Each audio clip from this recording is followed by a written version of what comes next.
Hello guys, प्रेमावीर sociology point में आपका स्वागत है। समाजशास्त्र विषय की जानकारी के लिए हम अपनी क्लास को आगे बढ़ाते हैं। आज के टॉपिक में हम एम.एन. श्रीनिवास के विषय में जानेंगे। एम.एन. श्रीनिवास, जिनका पूरा नाम मैसूर नरसिम्हाचार्य श्रीनिवास है, और ये भारत विद्याशास्त्र परिप्रेक्ष्य के तहत इन्होंने समाजशास्त्र विषय में अपना बहुत ही महत्वपूर्ण योगदान दिया है। मैसूर नरसिम्हाचार्य भारतीय समाजशास्त्री विचारक हैं। तो आज हम इनके विषय में जानते हैं और समझते हैं।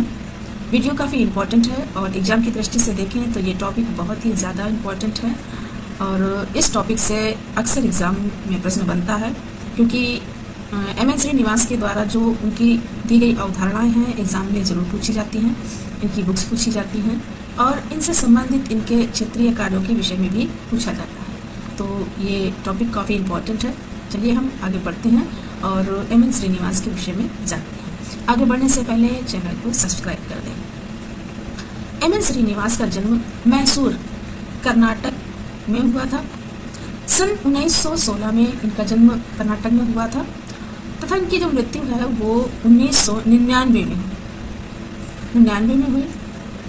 श्रीनिवास ने भारतीय समाजशास्त्र तथा मानव शास्त्र में सहभागी अवलोकन पद्धति के द्वारा क्षेत्रीय कार्य किए हैं। तो श्री एम.एन. श्रीनिवास ने भारतीय समाजशास्त्र में, मानव शास्त्र में सहभागी अवलोकन पद्धति को अपनाया है। सहभागी अवलोकन पद्धति एक ऐसी पद्धति है जो समूह के साथ मिलकर, समूह के बीच में रहकर जो क्षेत्रीय कार्य किए जाते हैं, उनके साथ मिलकर, उनके साथ कार्यों को करके उनके जैसा ही जीवन जीने के उपरांत उनकी क्रियाओं के साथ, उनकी जीवन शैली को अपनाते हुए उनके बीच में रहकर ही जो कार्य किए जाते हैं उसे सहभागी अवलोकन पद्धति कहते हैं। तो आगे बढ़ते हैं और भी इसके विषय में जानते हैं, समझते हैं। इन्हें सहभागी अवलोकन पद्धति का जनक माना जाता है, क्योंकि सर्वप्रथम इनके द्वारा सहभागी अवलोकन पद्धति के द्वारा क्षेत्रीय कार्य किए गए हैं। श्रीनिवास जी जी.एस. घुरिये के शिष्य थे तथा घुरिये के भारतीय विद्याशास्त्र उपागम से काफ़ी प्रभावित थे। श्रीनिवास भी इंडोलॉजी के प्रबल समर्थक थे। तो श्रीनिवास जी.एस. घुरिये के शिष्य थे, जिनके द्वारा भारत में सर्वप्रथम समाजशास्त्र विषय की नींव रखी गई है। जी.एस. घुरिये के द्वारा उनके ये शिष्य थे और उनके व्यक्तित्व से काफ़ी प्रभावित थे। तो उनके द्वारा अपनाए गए परिप्रेक्ष्य, भारत विद्याशास्त्र उपागम परिप्रेक्ष्य को इन्होंने भी अपनाया, और इन्होंने भारतीय संस्कृति, सभ्यता तथा भारत विद्याशास्त्र में काफ़ी कुछ लिखा है, जिसमें इन्होंने संस्कृतिकरण की अवधारणा, पश्चिमीकरण की अवधारणा, प्रभु जाति की अवधारणा, स्प्रेड फैलाव की अवधारणाएं, महत्वपूर्ण अवधारणाएं इन्होंने दी हैं, जिनके विषय में हम अभी आगे वीडियो में जानेंगे और समझेंगे। श्रीनिवास को 1977 में पद्म भूषण से भी सम्मानित किया गया। इनकी मास्टर डिग्री के शोध प्रबंध का जो कार्य का विषय रहा है वो कर्नाटक मैसूर में विवाह और परिवार रहा है। तो इनका जो डॉक्टरेट की उपाधि जिस विषय से ली है, यानी जिस विषय से इन्होंने पीएचडी का शोध किया है, वो इनका विषय रहा है दक्षिण भारत के कुर्ग लोगों में धर्म एवं समाज। ऑक्सफोर्ड विश्वविद्यालय में अध्ययन के दौरान इवान प्रिचार्ड तथा रेडक्लिफ ब्राउन का संदिग्ध इनको मिला। जब ये ऑक्सफोर्ड विद्यालय में अध्ययन के लिए गए तो वहाँ इनकी मुलाकात इवान प्रिचार्ड और रेडक्लिफ ब्राउन से हुई, जिनसे इनकी मित्रता हुई, और उनसे मिलने के उपरांत संरचनात्मक प्रकारवाद की तरफ इनका झुकाव हुआ। इन्होंने रामपुरा गांव का अध्ययन किया। तो श्री एम.एन. श्रीनिवास के द्वारा सर्वप्रथम जिस गांव का अध्ययन किया गया वो गांव है रामपुरा गांव। अक्सर एग्जाम में पूछ लिया जाता है कि श्रीनिवास के द्वारा किस गांव का अध्ययन किया गया। तो श्रीनिवास के द्वारा रामपुरा गांव का अध्ययन किया गया, जिसका वास्तविक नाम कोडगहल्ली है। तो रामपुरा गांव का वास्तविक नाम क्या है? कोडगहल्ली। ये भी एग्जाम में पूछ लिया जाता है कि रामपुर गांव का वास्तविक नाम क्या है, जिसका अध्ययन एम.एन. श्रीनिवास के द्वारा किया गया है। तो एम.एन. श्रीनिवास के द्वारा रामपुर गांव का अध्ययन किया गया है, जिसका वास्तविक नाम कोडगहल्ली है। आगे बढ़ते हैं। श्रीनिवास संरचनात्मक प्रकारवादी विचारक थे। इन्होंने सूक्ष्म अध्ययन पर बल दिया तथा रामपुर गांव के सहभागी अवलोकन के आधार पर इन्होंने पुस्तक लिखी द रिमेंबर विलेज, जिसका प्रकाशन 1976 में किया, जो कि श्रीनिवास की स्मृति द्वारा उपन्यास की तरह लिखित पुस्तक थी, क्योंकि लिखी हुई पुस्तक नष्ट हो चुकी थी। तो एम.एन. श्रीनिवास संरचनात्मक प्रकार्यवादी विचारक थे। इन्होंने सूक्ष्म अध्ययन के द्वारा ही सहभागी अवलोकन रामपुरा गांव का किया था, और उसी सहभागी अध्ययन अवलोकन के आधार पर जब ये रामपुरा गांव का अध्ययन कर रहे थे, क्षेत्रीय कार्य कर रहे थे, उसी समय उन्होंने पुस्तक लिखी थी। और वो पुस्तक कुछ आपदा होने के कारण, यानी प्राकृतिक घटना के कारण, कुछ आपदाओं के कारण वो पुस्तक नष्ट हो गई थी, यानी कि वो पुस्तक पूरी तरह से नष्ट हो चुकी थी। तो इनकी स्मृति में जो उन्होंने उस पुस्तक में लिखा था, उस स्मृति के द्वारा ही इन्होंने उपन्यास की तरह फिर उसी पुस्तक को दोबारा लिखा, और उसी पुस्तक का प्रकाशन इन्होंने 1976 में कराया। इसीलिए इस पुस्तक को इन्होंने नाम दिया था द रिमेंबर विलेज। बहुत ही इम्पोर्टेंट पुस्तक है और ये एग्जाम में पूछी जाती है। चलिए आगे बढ़ते हैं। एम.एन. श्रीनिवास के द्वारा एक अवधारणा और दी गई है, फैलाव की अवधारणा, जिसे स्प्रेड या फैलाव की अवधारणा कहते हैं। श्रीनिवास स्प्रेड अर्थात फैलाव की अवधारणा में बताते हैं कि हिंदू धर्म की चर्चा करते हैं। स्प्रेड की अवधारणा में हिंदू धर्म की चर्चा करते हैं। उनके द्वारा हिंदू धर्म को 4 स्तरों में विभाजित किया गया है, जिसमें उन्होंने बताया है स्थानीय हिंदुत्व की बात की है, जिसमें क्षेत्रीय फैलाव की बात करते हैं। फिर है प्रादेशिक हिंदुत्व की बात की है, जिसमें प्रदेश के फैलाव की बात करते हैं। प्रायद्वीपीय हिंदुत्व की बात की है, प्रायद्वीपीय फैलाव की बात करते हैं। और अखिल भारतीय हिंदुत्व यानी संपूर्ण भारत में फैलाव की बात करते हैं। तो ये जो फैलाव की अवधारणा है, ये जो प्राचीन धर्म ग्रंथ है, प्राचीन धर्म ग्रंथों के अनुसार ही इन्होंने अपने समाजशास्त्री विचार दिए हैं। तो ये अपने विचारों को लोगों तक पहुंचाने के लिए इन्होंने ये स्प्रेड की अवधारणा दी।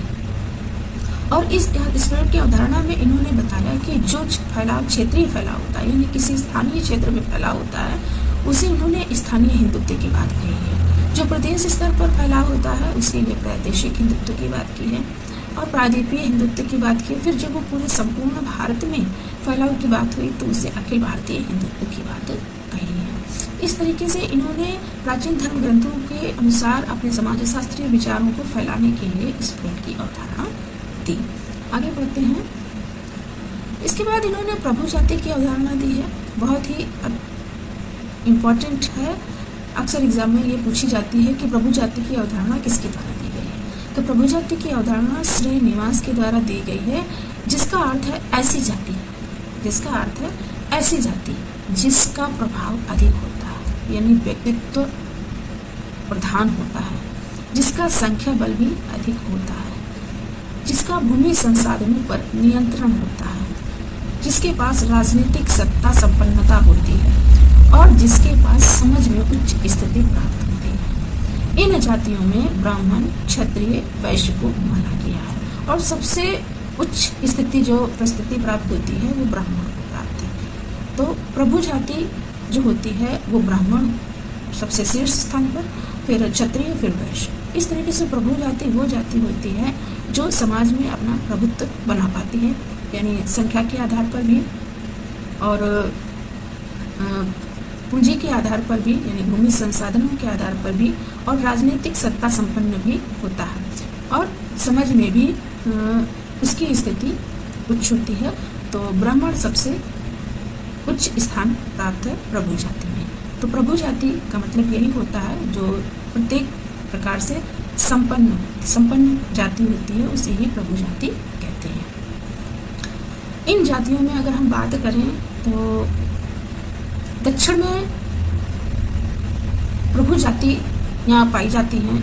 वहाँ पे पूरे जो गांव हैं, वो गांव में जो पूरे गांव में एक ही जाति निवास करती है, और वो जाति बहुत ही प्रबल जाति है, और आसपास के क्षेत्रों में उसका काफ़ी प्रभुत्व है। तो ऐसी जातियों को ही प्रभुत्व यानी प्रभु जाति कहते हैं। आगे बढ़ते हैं। श्रीनिवास ने ब्राह्मणीकरण की अवधारणा नामक अवधारणा भी दी है। इसमें इन्होंने भारतीय संस्कृति का असली पोषक ब्राह्मण को बताया है। इसीलिए इसीलिए इस विचारधारा का जब विरोध हुआ तो इसका नाम हटाकर संस्कृतिकरण रखा। तो एम.एन. श्रीनिवास ने एक अवधारणा और दी, ब्राह्मणीकरण, जिसका नाम परिवर्तित करके संस्कृतिकरण इनके द्वारा रखा गया। क्योंकि ब्राह्मणीकरण नाम जब इन्होंने रखा तो इस नाम का लोगों के द्वारा बहुत विरोध किया गया, क्योंकि लोगों के मन में गलत धारणाएं बन गई थी। और भारतीय संस्कृति में जो ब्राह्मणीकरण है की स्थिति थी, तो उसके लिए बताया जाता है कि जो भारतीय संस्कृति का असली पोषक ब्राह्मण को बताया गया। इसीलिए इस विचारधारा का बहुत विरोध हुआ। तो एम.एन. श्रीनिवास ने इस ब्राह्मणीकरण शब्द को हटाकर संस्कृतिकरण नाम दिया। तो पूछ लिया जाता है एग्जाम में कि संस्कृतिकरण अवधारणा के पहले इसका क्या नाम दिया गया था। तो संस्कृतिकरण शब्द को नाम तब दिया गया परिवर्तित करके, ब्राह्मणीकरण से परिवर्तित करके संस्कृतिकरण इसका नाम दिया, एम.एन. श्रीनिवास के द्वारा दिया गया। अब हम आगे बढ़ते हैं और बहुत ही महत्वपूर्ण एम.एन. श्रीनिवास की पुस्तकों के विषय में जान लेते हैं, जो अक्सर एग्जाम में पूछी जाती हैं। तो पहली पुस्तक है marriage and family in Mysore. MA. का इनका शोध प्रबंध है, जो 1940 में इनके द्वारा प्रकाशित किया गया था। फिर दूसरी है religion and society among the कुक्स of south, 1952 में प्रकाशित हुई ये पुस्तक। इस पुस्तक में इन्होंने संस्कृतिकरण, प्रबल जाति, लौकिकीकरण जैसी अवधारणाओं के विषय में बताया है। फिर है तीसरी इंडिया विलेज, 1965 में इनके द्वारा प्रकाशित की गई। और आगे है social change in modern India, 1966 में प्रकाशित हुई थी ये पुस्तक, जो आधुनिक समाज को देखते हुए आधुनिकीकरण मतलब सामाजिक परिवर्तन में जो परिवर्तन हुए जिससे आधुनिक भारत की बात इसमें इन्होंने बताई है। फिर है सोशल स्ट्रक्चर, 1980 में प्रकाशित हुई इनके द्वारा। फिर है village, caste, gender and method, 1996 में प्रकाशित हुई एक पुस्तक। और लास्ट में caste in modern India and other issues, 1962 में प्रकाशित हुई। इस पुस्तक में इन्होंने जाति व्यवस्था तथा इसमें हो रहे परिवर्तनों के विषय में बताया है कि किस तरीके से समाज में संरचनात्मक परिवर्तन होते हैं। तो इस तरीके से आज हमने श्रीनिवास के विषय में जाना, एम.एन. श्रीनिवास के विषय में। वीडियो यदि अच्छी लगी हो तो चैनल को सब्सक्राइब कर दें। Thanks for watching.